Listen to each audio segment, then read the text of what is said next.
नमस्कार दोस्तों, double A academy में आपका स्वागत है। कल हम लोग क्लास 9th का मैथ स्टार्ट किए थे, प्रश्नावली 1.1। आज हम प्रश्नावली 1.2 को स्टार्ट कर रहे हैं। और आप लोग से मैं उम्मीद करता हूँ कि पिछली वीडियो को आप लोग अच्छी तरह से देखे होंगे। अगर जो लोग नहीं देखे हैं कृपया उसको देख लें, तभी इस क्लास को देखेगा, नहीं तो समझ नहीं आएगा। क्योंकि उसमें जो है परिमेय और अपरिमेय संख्याएं के बारे में बताया था। जो लोग देखे होंगे उनका कंसेप्ट क्लियर होगा और इस कक्षा को देखेंगे तो भली भांति समझ में आएगा। तो चलिए इसको शुरू करते हैं। तो इसमें क्या पूछा है, नीचे दिए गए कथन सत्य हैं या असत्य हैं। हमें सत्य और असत्य की पहचान करना है। और क्या है, कारण के साथ हमें क्या देना है, उत्तर देना है। तो जो भी ये सब प्रश्न दिए हैं इनका हमें कारण के साथ सत्य और असत्य को बताना है। तो चलिए देखते हैं। प्रत्येक अपरिमेय संख्या एक वास्तविक संख्या होती है।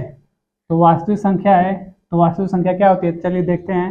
वास्तविक संख्या क्या होती है, इसके बारे में मैं कल बताया था कि यह दो प्रकार की होती है। एक परिमेय संख्या होती है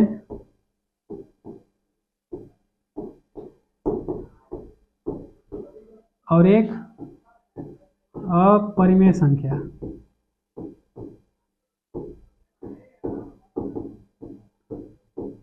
इसको इंग्लिश में कहते हैं रेशनल नंबर, इसको इरेशनल नंबर कहते हैं। तो पूछा है कि एक वास्तविक संख्या, क्या प्रत्येक अपरिमेय संख्या, तो वास्तविक संख्या का भाग क्या हो गया, अपरिमेय संख्या हो गया। तो प्रत्येक अपरिमेय संख्या एक वास्तविक संख्या होती है। तो देखिए ये इसमें आ गया, तो ये तो है इसका भाग। तो जाहिर सी बात है ये कथन सत्य होगा। क्योंकि देखिए परिमेय संख्या क्या होता है, p बाई क्यू के रूप में लिख सकते हैं, जहाँ p और q क्या होता है, पूर्णांक होता है। और जो q हमारा होता है वो 0 के बराबर नहीं होता है। और इसमें क्या होता है, p बाई क्यू के रूप में लिख सकते हैं, नहीं लिख सकते हैं इसको, p बाई क्यू के रूप में नहीं लिख सकते हैं। और p और q हमारा क्या होता है, पूर्णांक होता है। और जो हमारा q होता है वो 0 के बराबर नहीं होता है। तो इसका एग्जाम्पल लेंगे तो क्या हो जाएगा, √2 हो गया, √3 हो गया, √5 हो गया, आदि ये सब होगा। अगर इसका एग्जाम्पल लेंगे तो 1/2 -3/5, ऐसे ये संख्याएं होती रहेंगी। तो पूछा क्या है, प्रत्येक अपरिमेय संख्या एक वास्तविक संख्या होती है। तो वास्तविक संख्या का ये दो भाग होता है। तो देखिए अपरिमेय संख्या क्या है, एक वास्तविक संख्या है। तो इसका आंसर क्या लिखेंगे, सत्य है। आंसर में क्या है इसका लिखेंगे, कथन क्या है, सत्य है। क्योंकि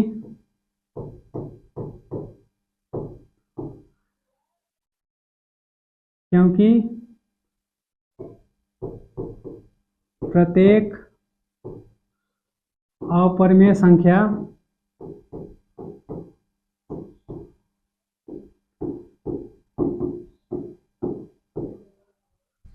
एक वास्तविक संख्या होती है।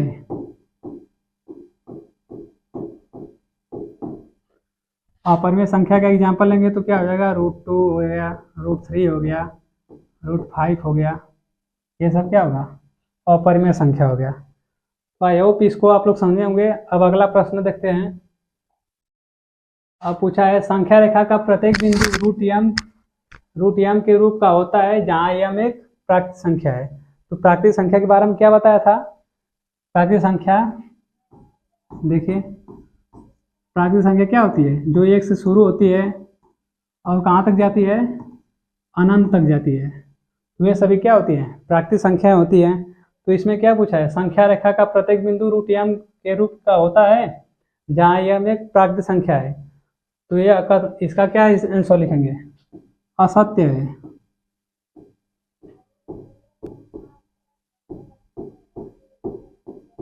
क्योंकि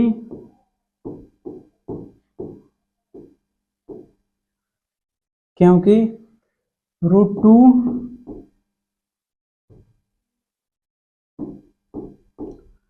और √3 के बीच, क्योंकि √2 और √3 के बीच असंख्य संख्याएं होती है। √2 और √3 के बीच कितनी संख्या होती हैं? असंख्य होती हैं। जैसे देखिए, √2 का वर्गमूल निकालेंगे तो 1 पॉइंट समथिंग आता रहेगा। इसी तरह √3 का भी निकालेंगे तो इसका भी 1 पॉइंट समथिंग इसका आता रहेगा।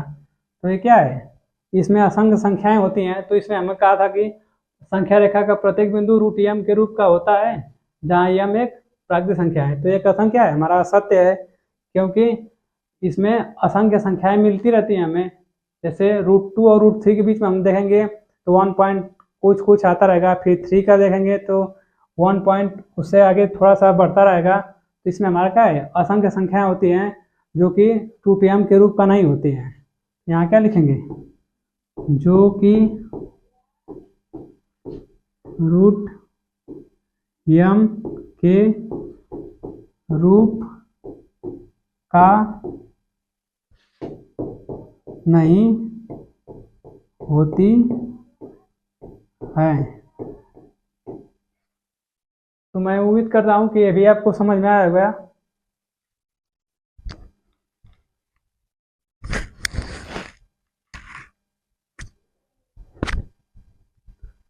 चलिए नेक्स्ट देखते हैं। पूछा है कि प्रत्येक वास्तविक संख्या एक अपरिमेय संख्या होती है। तो वास्तविक संख्या तो हमारी होती है। देखिए एक बार इसको और देखिए।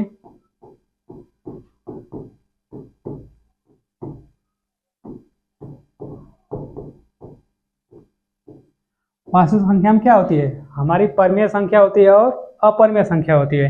तो परिमेय संख्या का उदाहरण लेंगे तो 1/2 हो गया, और फिर -3/4 हो गया, ऐसे फिर -5/10। ऐसे धनात्मक भी हो सकता है और ऋणात्मक भी हो सकता है। कल आप लोग पढ़ेंगे तो आपको समझ में आ रहा होगा। और देखिए ये तो परिमेय संख्या हो गया। अब अपरिमेय संख्या का उदाहरण लेंगे तो √2 हो गया, पीछे लिया था अभी, √3 हो गया, √4 नहीं होगा, √5 हो गया। तो ये सब क्या है? अभी अपरिमेय संख्या का क्या है? उदाहरण है, और ये परिमेय संख्या का है। तो इसमें पूछा है कि प्रत्येक वास्तविक संख्या एक अपरिमेय संख्या होती है। तो वास्तविक संख्या अपरिमेय संख्या होती है। तो देखिए ये तो हमारा परिमेय संख्या है, क्योंकि ये भी वास्तविक संख्या ही है। तो ये हमारा परिमेय संख्या, अपरिमेय संख्या तो होगा नहीं। ये परिमेय संख्या है तो परिमेय ही रहेगा। अपरिमेय संख्या ये है, तो पूछ रहा है कि क्या ये इस रूप का हो सकता है? तो ये नहीं हो सकता है, यह कथन असत्य है। तो इसका आंसर क्या लिखेंगे? असत्य है। अब कारण में लिखेंगे क्योंकि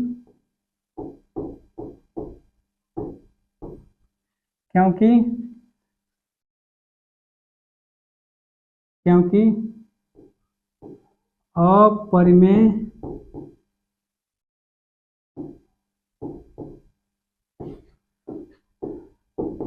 संख्या परिमेय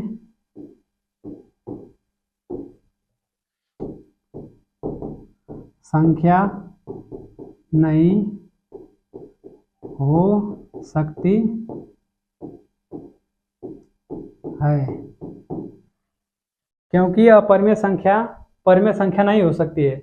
अगर होती तो ये हमारा कथन क्या होता? सत्य होता। तो एक बार और देख लीजिए। पूछा था कि प्रत्येक वास्तविक संख्या एक अपरिमेय संख्या होती है। तो ये कथन क्या है? असत्य है, क्योंकि वास्तविक संख्याएं दो प्रकार की होती हैं, एक तो परिमेय होती है, एक अपरिमेय संख्या होती है। तो परिमेय अलग होती है, अपरिमेय अलग होती है।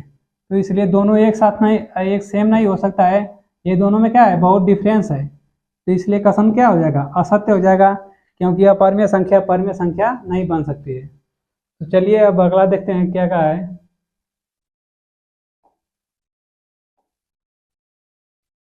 पूछा है क्या सभी धनात्मक पूर्णांकों के वर्गमूल पूछा है क्या सभी धनात्मक पूर्णांकों के वर्गमूल अपरिमेय संख्या होते हैं।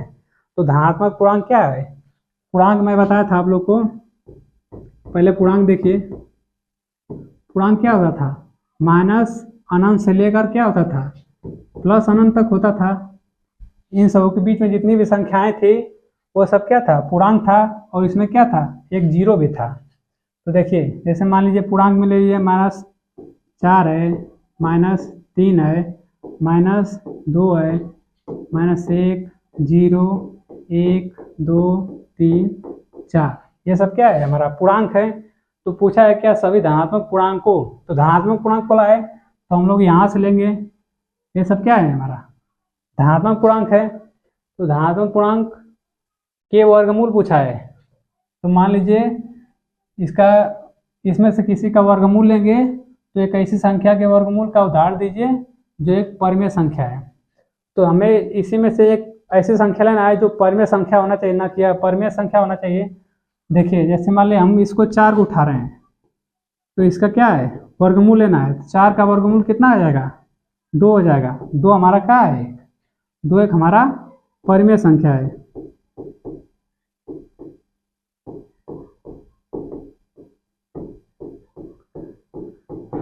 दो एक हमारा परिमेय संख्या है और 2 एक पूर्णांक भी है। देखिए पूर्णांक में क्या है? इसमें 2 है और 4 भी है। तो 4 को हम लोग लिए हैं तो क्या था?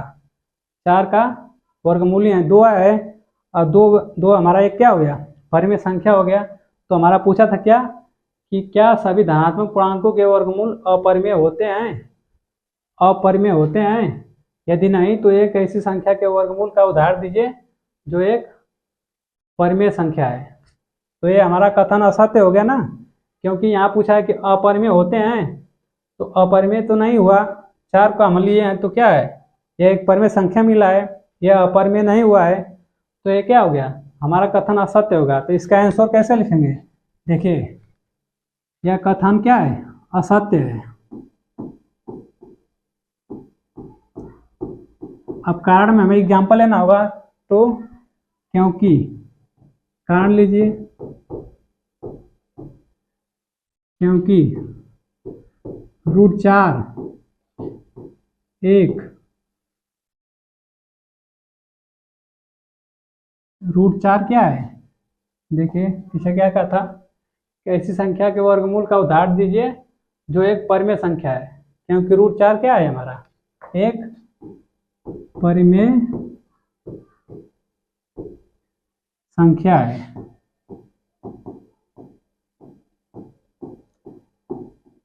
जो एक धनात्मक पूर्णांक है।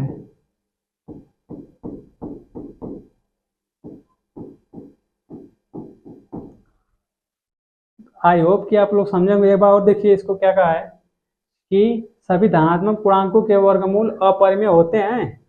तो धनात्मक पूर्णांक इधर गया, तो देखिए ये सब तो, देखिए ये तो नहीं है, ये परिमेय है, ये अपरिमेय है, ये अपरिमेय है, ये क्या है? परिमेय है। तो इसमें दोनों मिल रहा है। तो पूछा था कि सभी धनात्मक पूर्णांकों के वर्गमूल अपरिमेय होते हैं, तो यहीं पर कथन गलत हो गया। अब पूछा था कि अगर यदि नहीं हुआ तो एक ऐसी संख्या के वर्गमूल का उदाहरण दीजिए जो एक परिमेय संख्या है। तो हम लोग संख्या क्या उठाए हैं? 4 उठाए हैं, √4। तो ये क्या है? यह एक क्या है? परिमेय संख्या है और क्या है? एक पूर्णांक भी है, धनात्मक पूर्णांक है। अब अगला देखते हैं।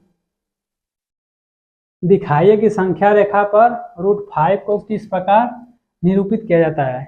तो संख्या रेखा आप लोग पढ़े होंगे पिछली कक्षाओं में, आप लोग का टॉपिक है इसमें संख्या रेखा का, जिस पर आप लोग को संख्याओं को दर्शाना होता है। तो देखिए संख्या रेखा क्या होता है, पहले इसको जानने से पहले हमें कुछ जाना होगा। पाइथागोरस प्रमेय, देखिए पाइथागोरस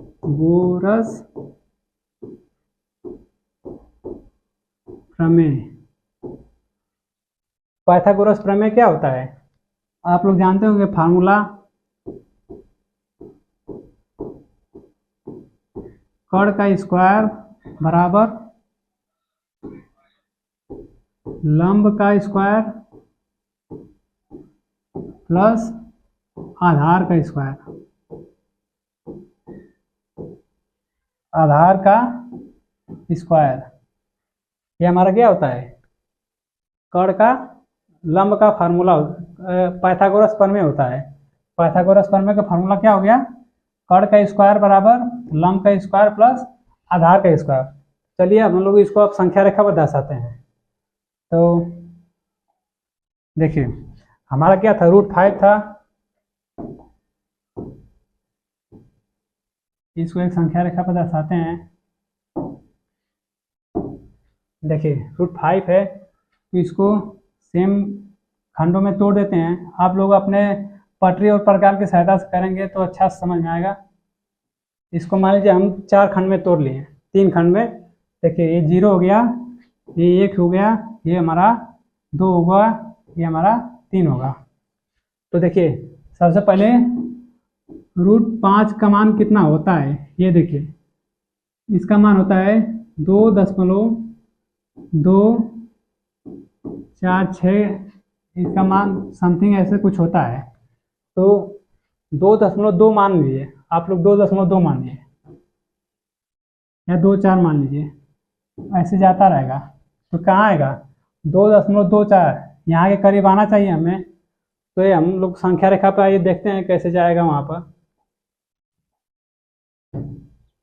देखिए आप लोग को प्रकार लेना है, मान लीजिए हम भी लेते हैं। देखिए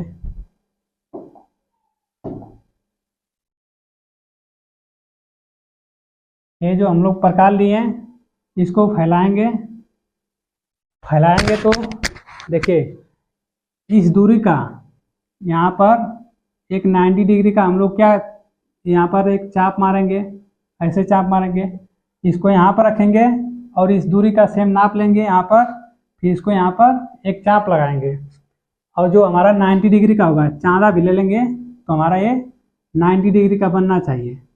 90 डिग्री पर हमारा ये क्या होगा, एक सेंटीमीटर का, 1 इंच का या 1 सेंटीमीटर कुछ भी लीजिए, जो भी दूरी लेंगे होंगे उसका इस दूरी के बराबर ये लेंगे। तो 1 सेंटीमीटर मान के चलते हम लोग लिए हैं, 1 सेंटीमीटर के यहाँ पर चाप लगा दिए और वो भी हमारा क्या होगा 90 डिग्री पर होना चाहिए। अब जो हमारा 2 के आसपास आएगा ना, तो इसको हम लोग 2 से मिला लेंगे, ऐसे मिला लेंगे, फिर इंच के सहायता से इसको हम नाप लेंगे। जब हमें इसको नापेंगे, देखिए ये वाला दूरी कितना हो गया, ये 2 हो गया, ये हमारा क्या है, आधार है, ये हमारा क्या है, लंब होता है, और ये हमारा कर्ण होता है। कर्ण हमारा क्या है, √5 है ना। तो इसको देखिए जब हम इस दूरी को यहाँ पर ऐसे नाप कर यहाँ से इस बिंदु से लेंगे तो यहाँ पर इसका दूरी कुछ आएगा, तो हमारा यहाँ पर क्या आएगा 2.246 के आसपास कुछ बनता रहेगा। तो इसका मान क्या आएगा, ये जो दूरी है यही प्रमाण है उसका, तो इसी तरह हमारा बनता रहेगा। देखिए यहाँ से इसको चाप की इस सहायता से नापे हैं, यहाँ पर ये पॉइंट रखेंगे और ये जो पॉइंट है यहाँ पर लेंगे, जब इसको नापेंगे तो फिर इस पॉइंट को यहाँ पर रखेंगे, उसी दूरी के जो लिए रहेंगे वो यहाँ पर एक चाप लगाएंगे, तो यह चाप इधर लगेगा, तो वही दूरी हमारी क्या होगी, वो कर्ण की दूरी होगी, मतलब √5 की होगी। तो इसको क्या करेंगे, चलिए देखें, ये हमारी दूरी √5 की होगी। तो देखिए अब इसको क्या करेंगे, पाइथागोरस प्रमेय के साथ सिद्ध करते हैं। तो हमारा क्या था, कर्ण का स्क्वायर बराबर लंब का स्क्वायर प्लस आधार का स्क्वायर। तो क्या होगा, लंब कितना है हमारा 1 है, 1 का स्क्वायर करेंगे प्लस आधार कितना है हमारा 2 है, 2 का स्क्वायर करेंगे तो कितना होगा, 1 का स्क्वायर 1 हो गया, प्लस 2 का स्क्वायर कितना हो गया 4 हो गया। आगे देखते हैं, तो हमारा कर्ण बराबर क्या हो गया, कर्ण का स्क्वायर बराबर 1 प्लस 4 हो गया, 1 हमारा लंब था, 4 था क्या, आधार था। देखिए अब इसको जोड़ेंगे तो कितना होगा, कर्ण का स्क्वायर बराबर ये हो गया 5। अब देखिए स्क्वायर है, स्क्वायर को अगर हटाएंगे तो ये वाला चीज़ क्या हो जाएगा, अंडर रूट में आ जाएगा, कड़ी में आ जाएगा। तो इसको कर्ण को हटाएं, कर्ण का स्क्वायर हटाएंगे तो क्या होगा, कर्ण बराबर करेंगे तो ये चीज़ अंडर रूट में आ जाएगी, क्या हो जाएगा, अंडर रूट 5। तो ये हमारा क्या हो गया, प्रमेय सिद्ध हो गया ना। देखिए हमारा क्या था, दिखाना था कि √5 को किस प्रकार निरूपित किया जाता है। तो इससे पहले हम लोग फिर क्या क्या किए हैं कि पाइथागोरस प्रमुख प्रमेय के जाने हैं। तो पाइथागोरस प्रमेय क्या होता है, कर्ण का स्क्वायर बराबर लंब का स्क्वायर प्लस आधार का स्क्वायर। तो आधार का स्क्वायर इस आधार पर हम लोग सिद्ध किए हैं। फिर इसके बाद क्या किए हैं, हम एक निश्चित दूरी कोई लिए हैं, फिर उसको 0 से 1, 1 से 2, 2 से 3 भागों में सेम दूरी के साथ विभाजित किए हैं। फिर जो 0 से 1 की दूरी थी उसको 90 डिग्री पर लंब के रूप में एक चाप के जरिए उस लाइन को उस बिंदु से मिलाए हैं, 0 से मिलाए हैं। फिर क्या किए हैं, जो चाप लगा था, जो यहाँ पर पॉइंट कट कर रहा था, देखें यहाँ पर चाप लगा है और इस पॉइंट कट किया है, इस पॉइंट को क्या किए हैं, 2 से मिलाए हैं, 2 से मिलाए हैं। तो देखिए ये हमारा आधार बन गया है, कितना आधार 2 बन गया है। ये हमारा लंब था 1, और जो ये दूरी थी ये हमारी कर्ण की दूरी थी, ये जो दूरी थी यही मेन है, यही जो है हमारे संख्या रेखा को दर्शाएगी। तो हम इसको इस प्रकार की सहायता से नाप लिए हैं। और फिर जो इसका नुकीला पॉइंट है इसको 0 से रखे हैं, फिर एक चाप लगाए हैं। तो जाहिर सी बात है ये वाला कर्ण बड़ा होता है हमेशा, तो यहाँ पर कट किया है तो ये वाला क्या हो गया, संख्या रेखा पर निरूपित हो गया, निरूपित हो गया। तो फिर क्या हो गया, अब हम इसको सिद्ध करते हैं। तो कर्ण का स्क्वायर बराबर लंब का स्क्वायर प्लस आधार का स्क्वायर। तो लंब का स्क्वायर कितना दिया है, 1 है तो 1 का स्क्वायर करेंगे, आधार है तो 2 का स्क्वायर तो 2 कर दिए। इसको हल किए तो कहते हैं 1 + 4 आ गया। तो आगे क्या हुआ है कि कर्ण का स्क्वायर बराबर 1 + 4 आ गया, कर्ण का स्क्वायर बराबर जोड़ देंगे 5, और फिर कर्ण बराबर √5 हो गया। तो यही क्या है, अगर इसको हटाए हैं तो ये वाला चीज़ क्या हो जाता है, अंडर रूट हो जाता है, समझे। तो यही था, इसी तरह इसको निरूपित करेंगे। इसी तरह √2 का होता है, इस तरह √3 का होता है। √2 का करेंगे तो ऐसे कैसे करेंगे इसको, √2 का स्क्वायर बराबर √1 का स्क्वायर प्लस 1 + 1 √1, इस तरह करेंगे इसको। इसी तरह √3 रहेगा तो उसी तरह √1 + √2 ऐसे कर कर स्क्वायर कर कर इसी तरह संख्या रेखा पर दर्शाएंगे। आई होप कि आप लोग समझे होंगे अच्छी तरह से। मिलेंगे नेक्स्ट क्लास में। जय हिंद।